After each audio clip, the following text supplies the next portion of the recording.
және x тең a, x тең b түзулермен шектелген жазық фигура қисық сызықты трапеция деп аталады. Қисық сызықты трапецияның ауданын табу үшін мына алгоритмді қолданамыз. Бірінші, бір координаталы жазықтыққа берілген қисықтардың графиктерін саламыз. Екінші, графигі қисық сызықты трапецияны жоғарыдан шектейтін функцияның алғашқы функцияларының бірін табамыз. Қисық сызықты трапецияның төменгі табаны болатын кесіндінің шеткі нүктелерінің координаталарын анықтаймыз. Төртінші, S тең f от b минус f от a формуласы бойынша қисық сызықты трапецияның ауданын табамыз. Анықтама. AB кесіндісіндегі берілген үздіксіз f от x функциясының осы кесіндідегі алғашқы функциясы болса, онда сәйкесінше анықталған интегралы былай жазылады. Интеграл a-дан b f от x dx. Мұндағы a мен b сандары, интегралдау шектері, ab интегралдау аралығы. f от b минус f от a тең f от x a b деп жазылады. Анықталған интегралдардың негізгі қасиеттері. Бірінші, анықталған интегралдың шамасы интегралдау айнымалысының белгілеуіне тәуелсіз болады. Интеграл a-дан b f от x dx тең интеграл a-дан b f от t dt. Мұндағы x және t кез келген айнымалылар. Екінші, интегралдау шектері бірдей болса, анықталған интеграл нөлге тең болады. Интеграл a-дан a f от x dx тең f от a минус f от a тең 0. Үшінші, интегралдау шектерінің орындарын ауыстырғанда анықталған интегралдың таңбасы кері таңбаға өзгереді. Интеграл a-дан b f от x dx тең f от b минус f от a тең минус f от a минус f от b тең минус b-дан a f от x dx. Төртінші, егер a мен b кесіндісін бірнеше кесінді бөліктеріне бөлсек, онда анықталған интеграл a, b кесіндісінде алынған барлық кесінді бөліктерінің анықталған интегралдарының қосындысына тең.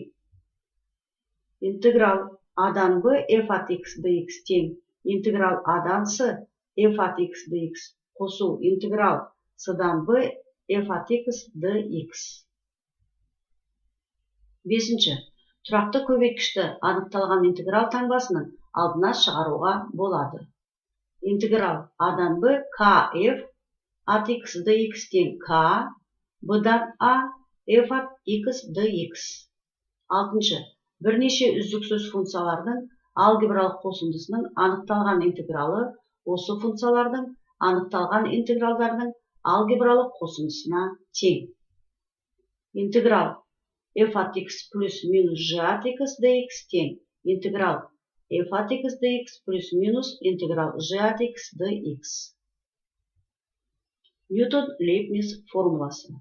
Интеграл a-дан b f от x dx тең f(b) минус f аны береді. Интеграл a-дан b f от x dx тең минус b-дан a f от x dx.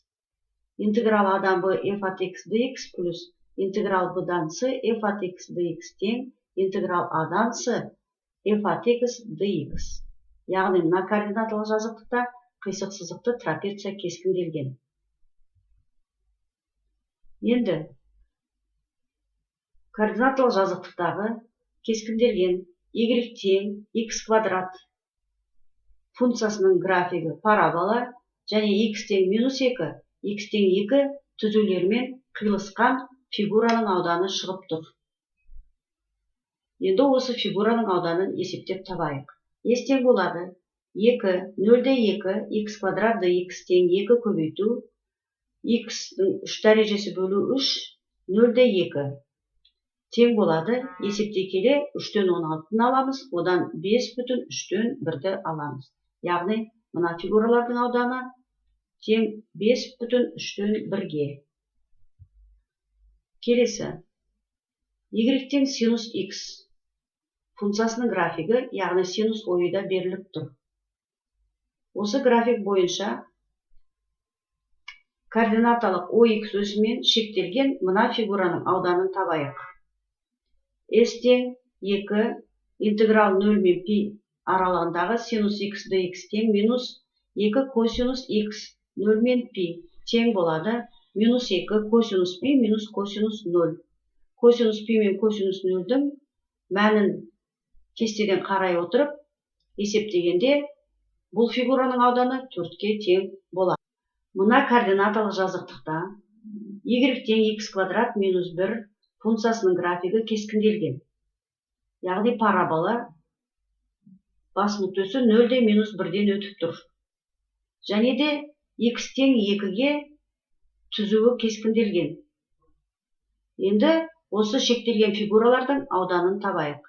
S тең минус 0-де 1 x квадрат минус 1 dx қосу 1-ден 2 x квадрат минус 1 dx тең болады минус x куб бөлінген 3 қосу x 0 мен 1-дің аралығындағы плюс x куб бөлу 3 минус x 1 мен 2 аралығындағы мәндерін есептеп табайық.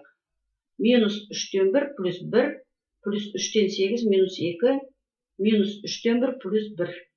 Ортақ бөлімге келіп, толықтауыш көбейткіштерін қосып азайтқанда, бұл фигураның ауданы 2-ге тең. Келесі координаталық жазықтықтағы фигураның ауданын табайық. Яғни, мұнда y тең 4 түзуі, мұнда x тең 4 түзуі. Және де, мұна жерде x, y тең 4 функциясының графигі кескінделген. Сонда шектелген мұна фигураның ауданын табайық. S тең 4 қосу 1 мен 4 аралығындағы 4 бөлінген x dx тең 4 қосу натурал логарифм x 1-де 4 тең 4 қосу натурал логарифм 4 минус натурал логарифм 1. Бұдан тең болады 4 қосу натурал логарифм 4. Енді есептей келе 4-ті ортақ мүше ретінде жақшан сыртына шығарсақ, 4 натурал логарифм e қосу натурал логарифм 4. Бұдан 4 натурал логарифм 4e шығады.